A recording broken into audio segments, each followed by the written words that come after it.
happening? Oi, mere mortals. Welcome back. There's another episode today. We got Musings today. We're going to be chatting about all of our learnings from the week that has been, or things that are on our mind. And I'm going to get us straight on started with the very first thing. Do it. So, meditation and gamma brainwaves. So, again, just recently something else popped up about this. Okay. It was a conversation with Ton Biliu and someone else who I don't really care about because I didn't really like the way he was talking about, but he had some interesting topics. But aside from that, I really kind of disliked the dude. But anyways, he was talking about, have you heard the story of this guy from India who is able to slow down his heart and sometimes even stop it completely and all these sort of stories? Yeah. I don't know if you know this guy's name but you heard about it. Anyways, Tom was sort of asking the question to this guy, do you know about this guy? You know, what do you think about him? And before he fully answered the question, he was sharing with him about, this is what happens with the gamma valleys that we see in the brain. And I'll give you an example in a moment. But he essentially said about this guy, like, he's a complete phony. In fact, when he does all this stuff, like when he's actually been tested, when he says his heart rate's going to slow down, it actually sped up. And then when he sped up, it actually slowed down. But he'll just say like, that's what I intended to do in the first place. And that he was like this chronic smoker and all this stuff. And I thought, And what it made me think was like, who's telling the truth here? Is it this guy who I don't really trust? Or is it the actual guy? But, separate, I was like, never believe everything you actually hear. Here's another good one. So have you heard of that, in Rudy Giuliani in New York, he was doing this whole crackdown on crime and whatnot. And the way he went about it was by actually, going after the small petty stuff, because that's what actually... You go after the small things, and then the larger stuff follows. Yeah, you've heard of that? No, I haven't. Okay, really? That's a quite a famous one. Yep. Like they'd be prosecuting people who jump over turnstile tables or like the turnstiles to get into the subway or whatnot, catching fare dodgers, stuff like that. And then from there, I believe it was written in a Malcolm Gladwell book, which really popularized it. Turned out to not be true. Like it just was not correlated at all, or like. Maybe there was correlation but not causation of them doing that, and so that's one just gets chucked around all the time. I only learnt this recently, and I used to use that quite a bit. Yeah.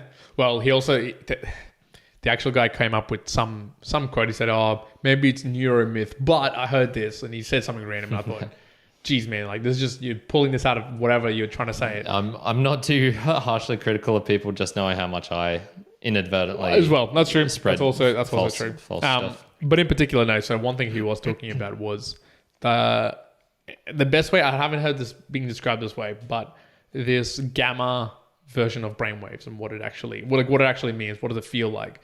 And he was saying that that feeling when you achieve something that you've been trying to work at for a very long time. So imagine, I don't know, you're problem solving, and that particular moment you go, this is how you do it.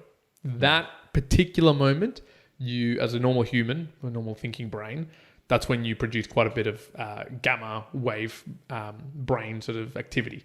And he was just saying how, they brought all these yogis and gurus over from India and other places to get tested, and their brain was operating in this gamma, that gamma wave operation all the time. Like that's what they felt like all the time. I thought, man, can you imagine that feeling to be like all the time you're awake, just have that sort of euphoric feeling of success, like just feeling it all around. I don't know, I just feel like overwhelming. And I took it with a hint of salt of, okay, well, that's not maybe exactly how it would feel like, but it incentivized me more with my, monthly goal of meditations. I thought, okay, that's something that I would particularly just strive to do a little bit longer, just to see if I do get those, maybe not to that level of benefit, but benefits that relate to that. Yeah, I'd be skeptical just because of baselining. I think, even if you had that feeling all the time, you'd get, baseline over it, from it. And then you'd be like, it'd be really nice having the feel of adrenaline from a skydiving all the time. That would be really good. Or that orgasmic feeling from sex all the time, Yeah, maybe you get it and then you're at that for like a month, and then it's like, okay. What next is there? That seems to be that seems to be the human thing. Yeah, it incited my curiosity. At least it'll be something that keeps me going with meditation for sure. Yeah, well, how believable it is that you get to that state, or if it's that great to begin with. I will tell you one. You need to be spending like 15 hours a day to catch up for 20 years to get to that level. So, man, I'm gonna. It reminds me. You know when people say, especially females who are going to train, it's like, oh, I don't want to work out too much because I'm going to get too jacked. I'll be too muscly. Or yeah. I don't know why most guys don't say that. It seems to be females, but even if whoever's saying that. Don't worry about it. Like you're in no danger of that happening. Exactly, like it's going to take you an incredibly long amount of time to just be quite big and muscly. Like you'll notice. You'll know. You'll know. Yeah, it's same. I was listening to a podcast of a ballerina and who she just got to a very high level of she was in the what's the most famous, like the London Ballet School or something like that. Really, really high level. And she was talking just about the over flexibility, like getting too skinny, things like that. And I was just thinking the same. It's like, okay, you have to put 17 years of your life to worry about, the anorexia coming from ballerinas. Not saying it doesn't happen in school kids and whatnot, but that same sort of thing. You're worried about your feet looking like a ballerina's feet. Yeah, okay, maybe if you've done it for 15 years, but until that point, don't worry about that. Yeah. Although in the same sentence, what about, foot health and people who have their, if you have your feet in shoes that are really pointy, even for a limited period of time, it can not fully stuff up, but it can, cause some issues to your feet. Then, of course, prolonged use of, like, say, really tight heels or tight shoes, like I'm thinking soccer style, can really, like, mess up your feet pretty badly. Yeah, there's counterexamples for all of these things, for sure. So here's one for you. You'll probably enjoy this because it's about resilience and determination. Oh, I know you love this. So I was listening to the family podcast and they were talking about having naturally more determination or resilience when you're passionate about something.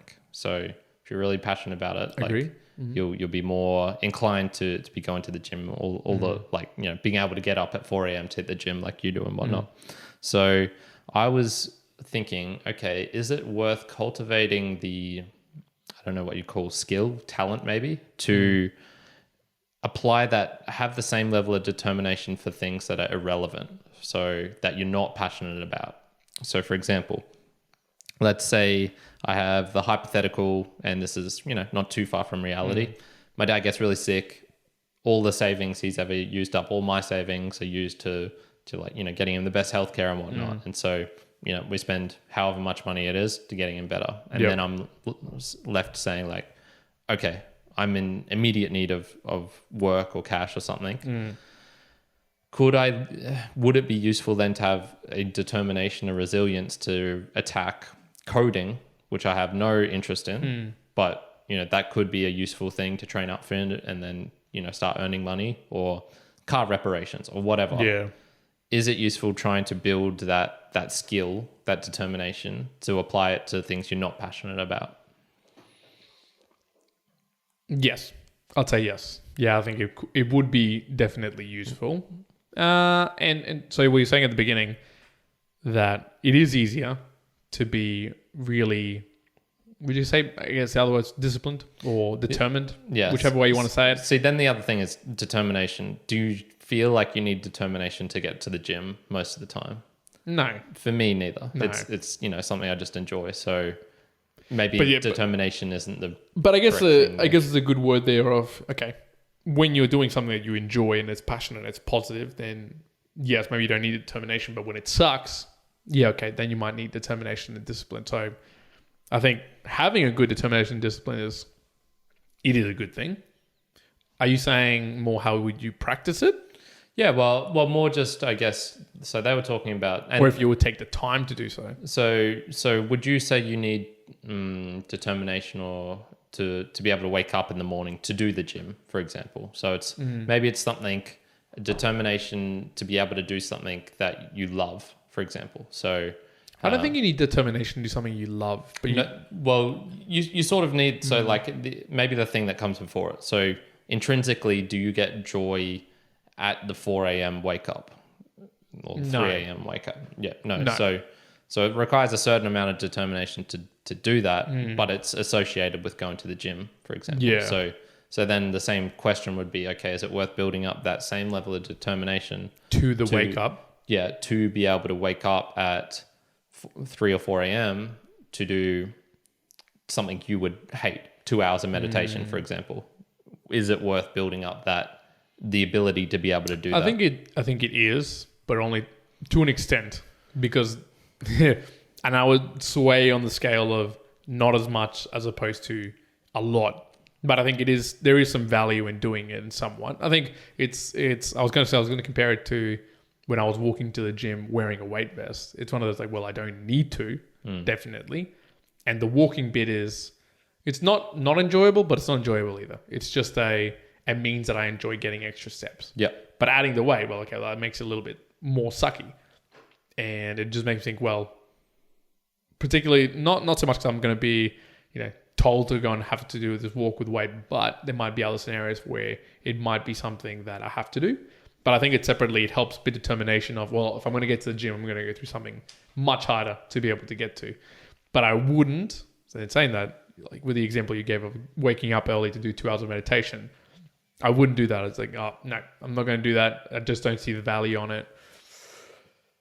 Until So you're being forced. So let's just say, for whatever reason, you're being forced to do the meditation now.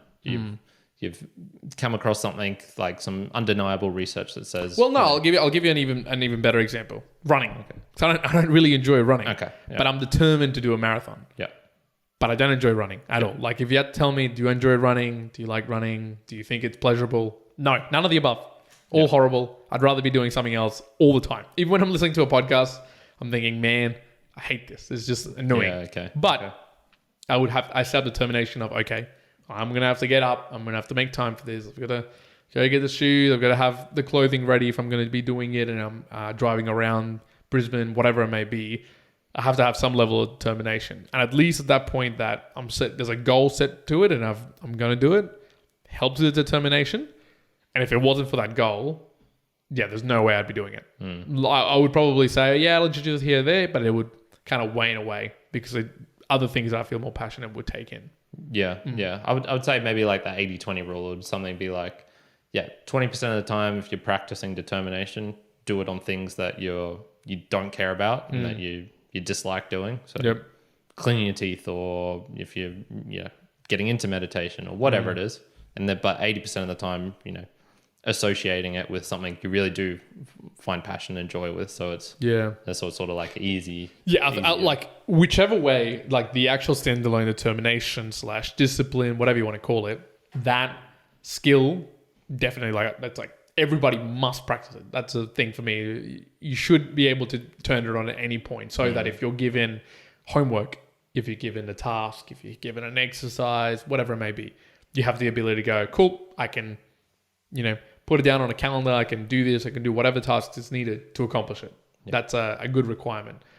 But then maybe, as you're saying, practice it on some of the passionate stuff and then practice it on something that you're maybe not as much to at least put you out of, stretch you out into something where it really is testing determination and discipline. Yep.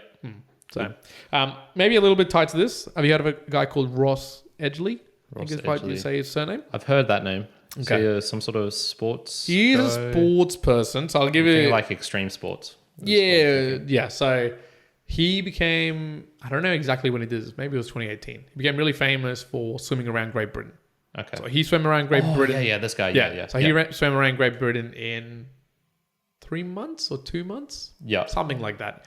And I was watching today. Yeah, there's a good Joe Rogan podcast with him. That's really? There you go. Okay. Yeah. So I've watched his, I guess you'd call it, semi-documentary on that swim today on TV, which is pretty cool. It's fucked up, man. But I've also listened to a couple of audio podcasts on him as well. And it was crazy. Like, his tongue was like falling to pieces. You could see it falling to pieces. Yeah. He swam a couple of times into jellyfish that went into his face. Yeah.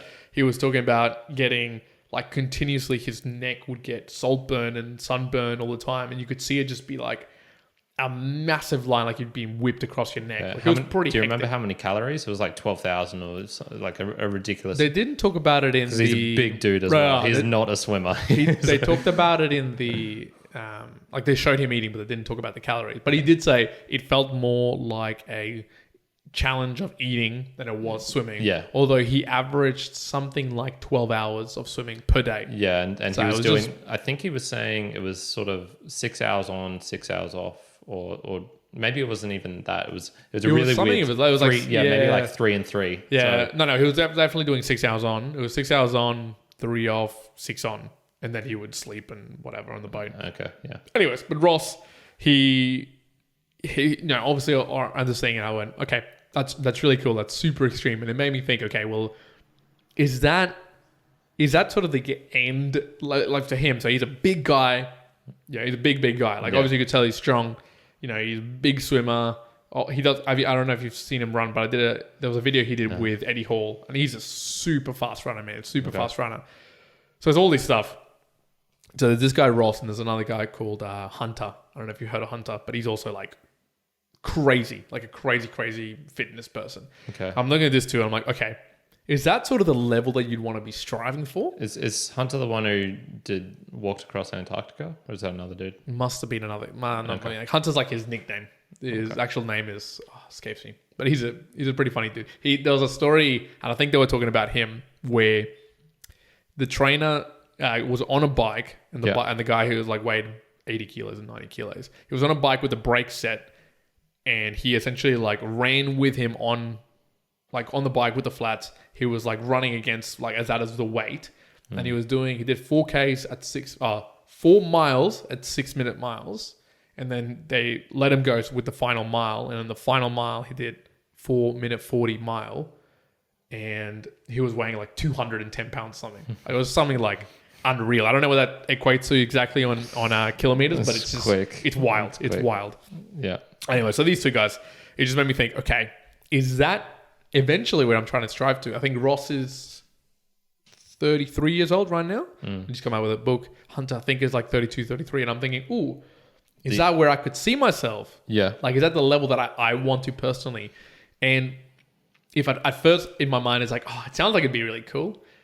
But in reality, isn't. I thought, no, that's not where to me, that might be an eminent human being, like in their area, and definitely from a lot of people's perspective. But for me, I thought, no, that wouldn't be like just a longer, bigger sort of idea isn't what I would want to end up as if I'm still running or swimming or lifting. For me, it would be, setting my own personal goals, and if that means doing the marathon or doing, say, a kilometer swim at a particular time, and that is like my ideal time, then for me I'll be like, yeah, that for me I'm really happy with. Not to the fact of, oh, I should swim around Australia or something crazy like that. No, that doesn't particularly interest me. Yeah. Although I think you'd have to be a little bit crazy to have an interest in that. All these people who are definitely crazy. So I was thinking of Colin O'Brady, by the way. He's the guy who walked across Antarctica. Yep.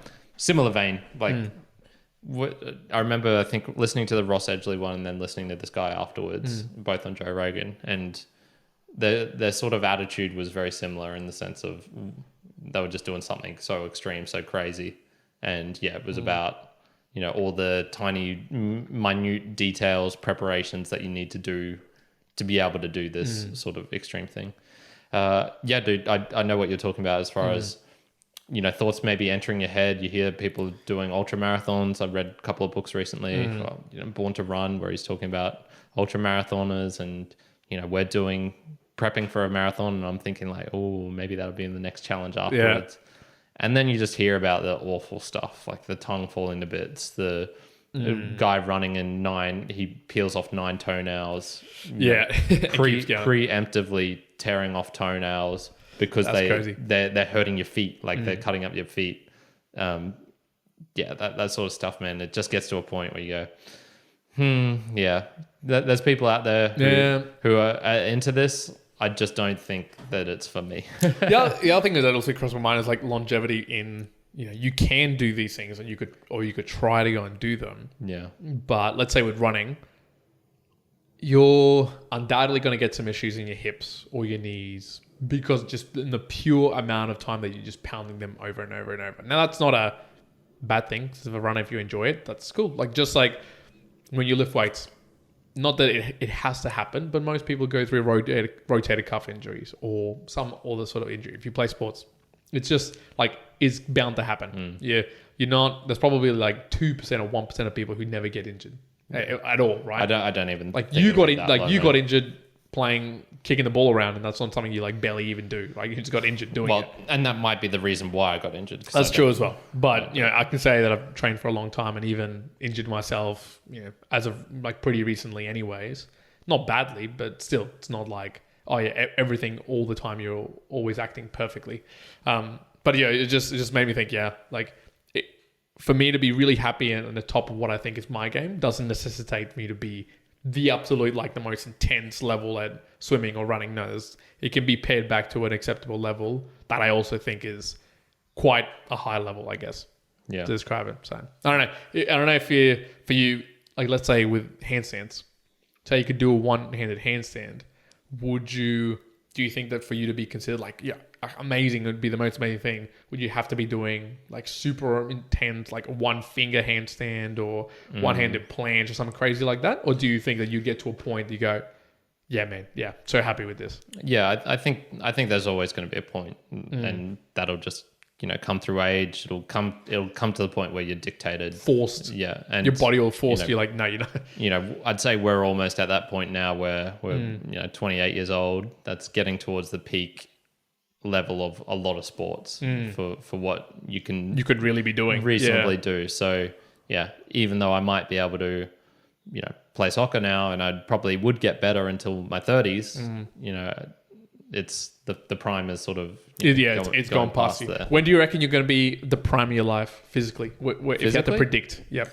I reckon 34. I think 34. I think I got a good couple of years of calisthenics and whatnot in me. I don't think that's too taxing on the body, and the stuff I do in general just isn't high impact and likely to lead to injuries. So I'm not fucking around with big weights. Yep. I'm not probably going to be, you know, once this running is done, yeah, I might keep a little bit of it, but I'm not going to be running, like making running my full thing. Your full thing. That's going to be my thing. So I can tell you, I will 100% not be doing that. This is going, son. It's going. Yeah. What I would do is trail runs, like run walks. That would be cool, because in a trail run, you're not really running hardcore. You're just kind of like jogging, I guess, and walking quite a bit. And there's more, you know, strategy involved as well. So it's, you know, you walk up the hills, run down the and I actually, speaking of, I actually really enjoyed when I went to do when I say the trail run that I went, I barely, like, this is like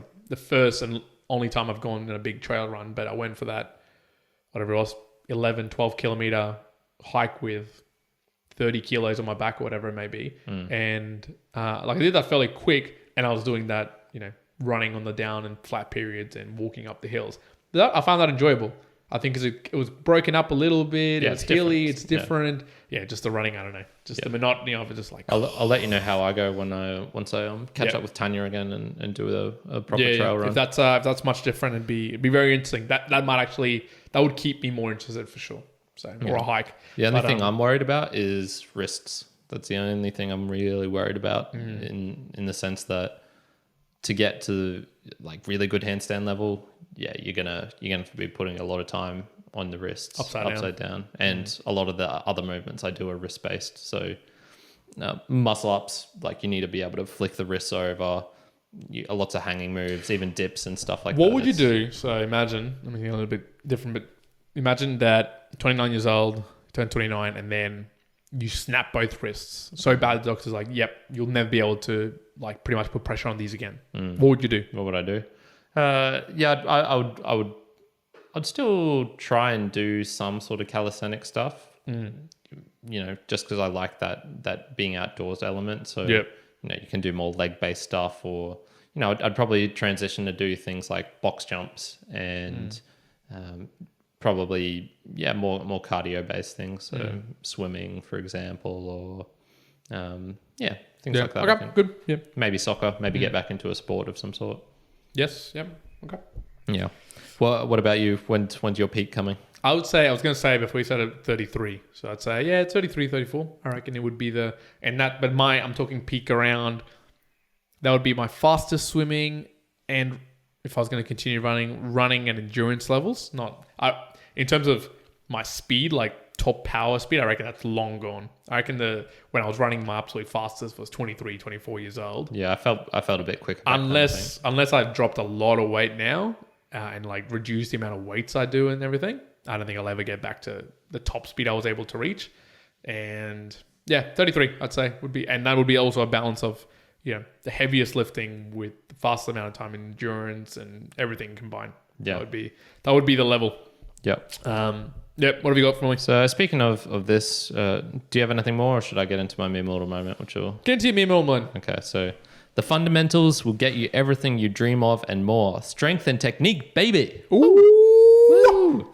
So I was playing around. I think it was last week at the bars with the guys, and what I'm really enjoying now about calisthenics is I've got a very good like strength-based stage where I can start experimenting with other things. So I remember when I was traveling South America, for example, one of the things I was like, all right, I'll try and get the ring muscle up while I'm here.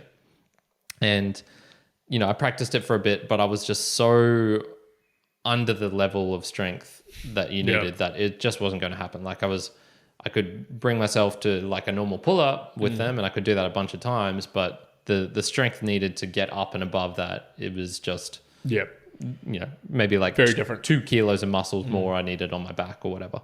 And yeah, just the other day, guy had some rings there, and I was midway through it. I was burnt already because I'd already done weighted pull-ups, weighted dips, explosive pull-ups, band assisted muscle ups. So my back was already fried. And he had these, and he's like, oh yeah, you want to try them or something? I was like, yeah, okay, why not? And I almost got it, man. Like I was very, very close to coming up. I just needed a little bit more technique and probably just a little bit more freshness. And so we got it.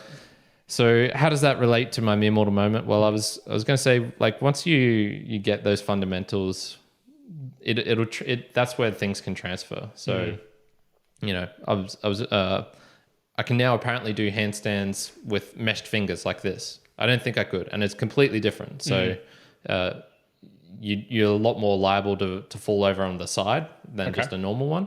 But it's just a completely different feel because, you know, one hand's on top of the other. You're sort of like grabbing yourself. It's almost, I was saying it's almost like, you know, if you wanted to jump in the air, the highest you could probably do is probably like jumping off of your own leg.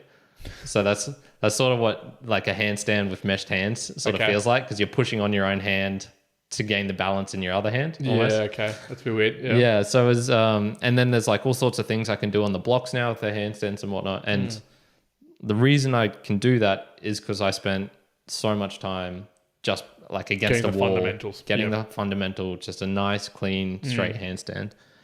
Same with the calisthenics. Like the reason I could get reasonably close to a ring muscle up was because I spent so much time doing just straight pull-ups, just pull-ups, or hanging off the rings and doing scapular pull-ups with a false grip. So there's a message out there to anyone who wants to do like the really cool things. So like, you know, playing soccer, for example, and you want to be able to do that, you know, absolutely ridiculous, like whipped curl free kick or whatever, or so the Ronaldo, like the, I can't remember what he calls where he hits it like real flat and straight and the ball just like bobbles in the air, like it's got no spin on it. You probably need to get good at like a straight pass to someone to be able to do that. Yeah, don't begin at the floater. Don't begin there. Begin at the very basics and the fundamentals. Exactly. Yeah. Same with like the full tricks, the freestylers and whatnot. Get a really, really good around the world first. And then, you know, at some point you'll be able to do like the double reverse around the worlds, behind the back, you know, all this sort of crazy stuff. So, definitely. Yeah. So fundamentals, baby, fundamentals. Fundamentals indeed. Yeah, I hate when people go and again think that like, oh yeah, I'll just go and try and, you know, bench really heavy, or I'll just do a clean and jerk on like my second attempt. I'm not even, you know, I'll just go for max weight. Like that is a recipe to getting yourself like straight messed up. It's like, and not even just messed up. It could be things like juggling. I bet you the best juggler in the world has probably almost the best technique for juggling 3 balls when compared to juggling 9. Yeah. Because they would have just spent so much time just getting the basics. Fundamental. Like, this is what it feels like. Yep, definitely. Mine was tied a little bit with some of the stuff I was talking about before, but you got to be naive enough to start and then stubborn enough to finish. Yeah. So I think a lot of True things. So running, especially running. So for me, this is why I took it. I had to be naive enough to think that I could run a marathon in a year, and then I've got to be stubborn enough to actually continue through the plan and go and actually do it. So, because a lot of times, maybe when you look at something and you go, oh, well, I can't really do that, so I'm not going to do it anyways. Sometimes you've got to be naive enough and think, yeah, I can actually do this. Maybe like Ross being naive enough and thinking, I can go around Great Britain. I think if you just said to yourself like, oh, let's go swim around Great Britain, you'd be like, no, that's impossible. We can't. I think that the world record distance of swimming was, I think, at the halfway point of his swim. So he achieved the world record halfway, So you could have even just said, I'm going to beat the world record. But no.